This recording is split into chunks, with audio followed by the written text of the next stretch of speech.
So, I have two hands, and what I can do with these two hands is I can draw points, and I can also connect points to make triangles out of them.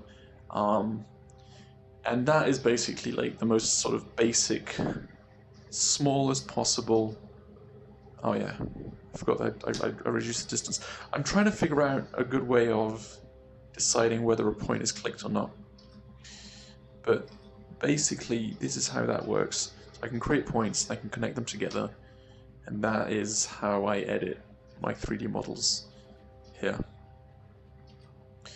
And as I said, it is super basic for now, but that does actually create a 3D model. So what's missing for the moment? How can I keep this a single object? Let's do this. Create a point here and a point here, and we can collect those together.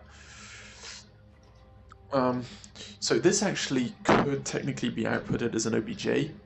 Oh fuck! That's the problem there with this. So I don't have any delete button. Yeah. So as I said, this is like the minimum viable product for a 3D modeler. Like, you would not actually want to use this to create 3D stuff. So the primitive here is the point, and all you can do is join points together to create faces, but that is basically what a 3D model is. It's a bunch of points that are connected together to create faces. Two problems right now. The first is, well, actually, the problem with the representation of the model here is that we don't have normals yet. So as you can see, if I do a point here, do a triangle, we can see it from both faces. But if I was to export this model into Unity, for instance, or into some other real-time graphics software, that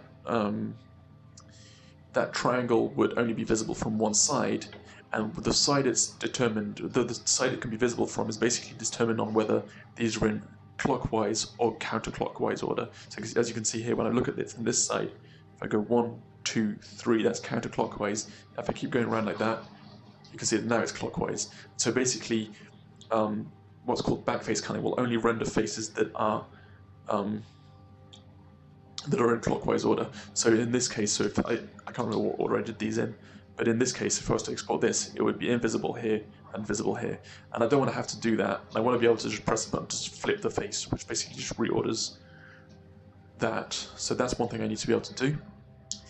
And the other thing is obviously be able to like move a point and delete a point and delete a face, you know, like that's just basic stuff.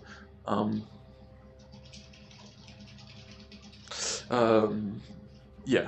The point is I need to be able to go ahead and come back on my choices, and that's just basic editor stuff. So I'm going to basically, probably tonight, off stream, because it's not going to be very interesting, create a simple system that allows me to sort of like push commands and then undo commands. So basically it's a model where you have like a forwards and a backwards, which allows me to basically create an undo list and then start thinking about how to work with other kinds of primitives. Because for instance, maybe what I want to do, if I want to create a shape like this,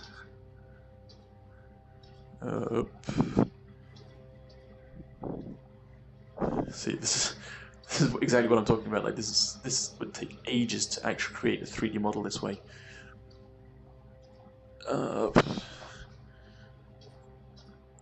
But if I wanted to do this shape for real from a triangle,